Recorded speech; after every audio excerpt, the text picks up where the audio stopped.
Welcome to our Technical Pharma YouTube channel. Today I will teach about अर्थेरोस्क्लेरोसिस। ये आपका इच्छमिक heart disease है। तो pathophysiology में आपको दिया है, इसमें हम etiology, sign and symptom and complication लेने वाले हैं। तो इसके पीछे के वीडियो देखने के लिए आप ऊपर आई बटन पर क्लिक करके देख सकते हैं। तो चलिए स्टार्ट करते हैं। अर्थेरोस्क्लेरोसिस। तो अर्थेरोस्क्लेरोसिस जानने से पहले आप ये डायग्राम देख लीजिए। ऐसा ये जो लास्ट डायग्राम में आपको दिख रहा है, ऐसा होता है अर्थेरोस्क्लेरोसिस में। तो क्या होता है, हमारी ये नॉर्मल आर्टरीज है, और ये जो देखिए, ये जो आपका येलो येलो कलर दिख रहा है, ये है आपका प्लेग। प्लेग मतलब जो फैटी एसिड और फैटी सब्सटेंस बोल सकते हैं, और हमारे जो आर्टरीज है उसमें डिपॉजिट हो जाते हैं। तो इसकी वजह से क्या होता है, ये जो आपको अंदर रेड रेड दिख रहे हैं, ये आपके आरबीसीज है और डब्ल्यूबीसीज है। तो ये क्या होता है, जो आरबीसीज जा नहीं पाते यहाँ से, देखिए, तो इसकी वजह से हमें अर्थेरोस्क्लेरोसिस हो जाता है। और ये जो ब्लड फ्लो है रिटर्न हो जाता है, तो हमें बहुत सारे प्रॉब्लम आते हैं अर्थेरोस्क्लेरोसिस से। तो atherosclerosis is a disease in which the inside the artery, मैंने बताया कि इनसाइड द आर्टरीज का डिसीज़ है। Narrow due to the built up the plaque होने की वजह से, ये देखिए, ये जो प्लेग बना है येलोइश कलर का, ये होने की वजह से। तो प्लेग क्या है, fatty deposition on the arteries के अंदर जो फैटी एसिड है वो डिपोजिशन हो जाता है। It is also called as arteriosclerotic vascular disease, मतलब आर्टरी में होता है, इसके लिए आर्टेरोस्क्लेरोटिक वस्कुलर डिसीज बोलते हैं इसे। द आर्टरीज वॉल थिकन, ये देखिए, ये जो वॉल है ये ठीक हो जाती है यहाँ, ये देखिए, इस यहाँ से यहाँ तक ठीक हो जाती है। और thicken due to the accumulation of WBC, क्योंकि जो WBC हो एक्यूमुलेट हो जाते हैं, और मैक्रोफेजेस एक्सेट्रा, एंड उसे कहते हैं फैटी स्टिक मतलब लॉन्ग, ऐसे बोल सकते हैं हम। फैटी मतलब लॉन्ग चेन जैसा, कि फैटी डिपोजिशन लॉन्ग पीरियड और लॉन्ग टाइम तक वहाँ रहता है। The chronic inflammatory response is shown by the WBC, जो क्रोनिक इन्फ्लामेशन है वो रिस्पॉन्स शोन को कौन शो करती है, WBC on the wall of the artery, हमारे वॉल के, हमारे आर्टरीज के वॉल पर।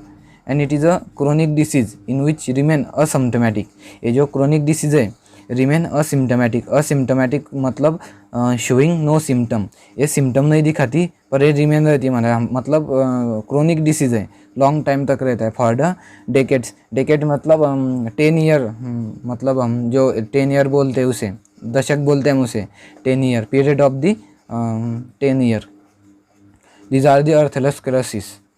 इसके कॉजेस क्या क्या है, मतलब हम इसे इटियोलॉजी भी बोल सकते हैं। और में हाई ब्लड प्रेशर की वजह से, high cholesterol, diabetes, obesity, smoking and other tobacco use किया तो, family history of elder heart disease, lack of exercise and unhealthy diet, ये हमारे इटियोलॉजिकल कॉजेस हैं। तो factor related to the atherosclerosis, मतलब कौन कौन से फैक्टर रिलेटेड है अर्थेरोस्क्लेरोसिस को, तो मॉडिफाइबल भी फैक्टर है और नॉन मॉडिफाइबल भी है। तो मॉडिफाइबल क्या है, मॉडिफाइबल तो डायबिटीज़, हम इसे मॉडिफाई कर सकते हैं। Smoking, abdominal obesity, insulin resistance, hypertension हुआ तो, विटामिन B6 डिफिशियंसी हुई तो, हाइपोथायरॉयडिज्म, थायराइड जो हार्मोन है वो कम हो गया तो ये हम मॉडिफाई कर सकते हैं।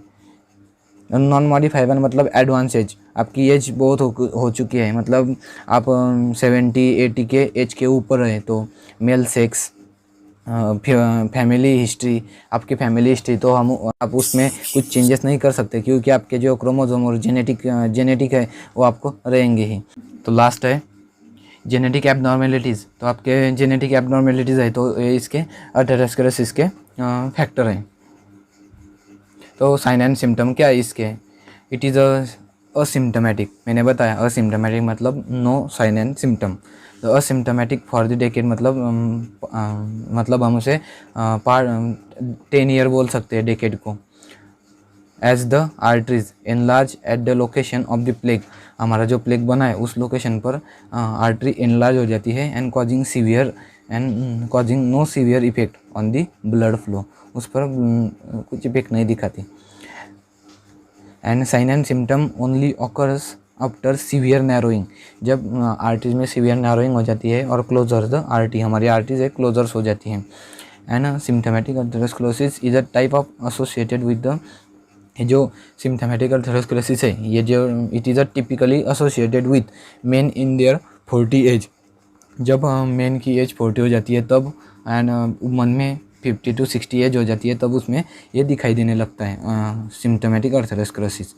The atherosclerosis of the coronary artery. Coronary artery मतलब bringing oxygenated blood to the heart. हमारे हार्ट तक ऑक्सीजनेटेड ब्लड पहुँचाने का काम करती है कोरोनरी आर्टरी।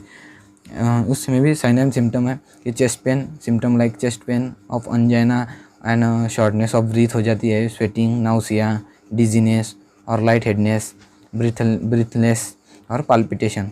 दीज आर दी किसके लिए ये कोरोनरी आर्टरीज के साइन एंड सिम्टम है।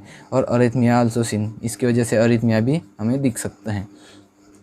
तो अर्थरोस्क्लेरोसिस ऑफ कोरोटिड आर्टरी। कोरोटिड आर्टरी मतलब ऐसे दो आर्टरी होती है कि जो ब्लड सप्लाई करती है हमारे ब्रेन को और हमारे नेक को, तो इसे हम कोरोटिड आर्टरी कह सकते हैं।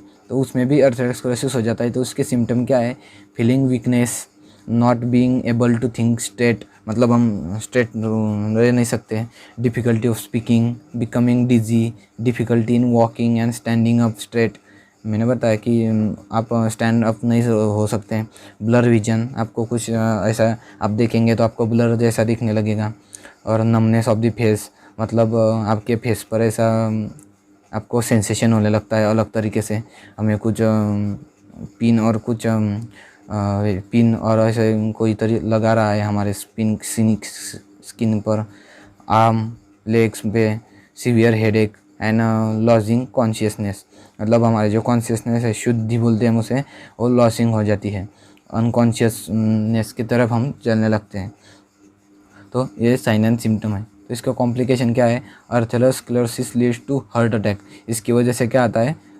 हार्ट अटैक आता है और सडन डेथ भी हो सकती है। हार्ट अटैक आया, 1-2 बार हार्ट अटैक आ चुका तो आपकी अगले बार जो हार्ट अटैक आ सकता है उसमें आपकी डेथ भी हो सकती है। These are the. I hope आपको वीडियो अच्छा लगा। वीडियो को लाइक करें, अपने दोस्तों को शेयर भी कीजिए, और इसी तरह की वीडियो देखने के लिए लोगों पर क्लिक करके सब्सक्राइब बटन भी दबा दीजिए।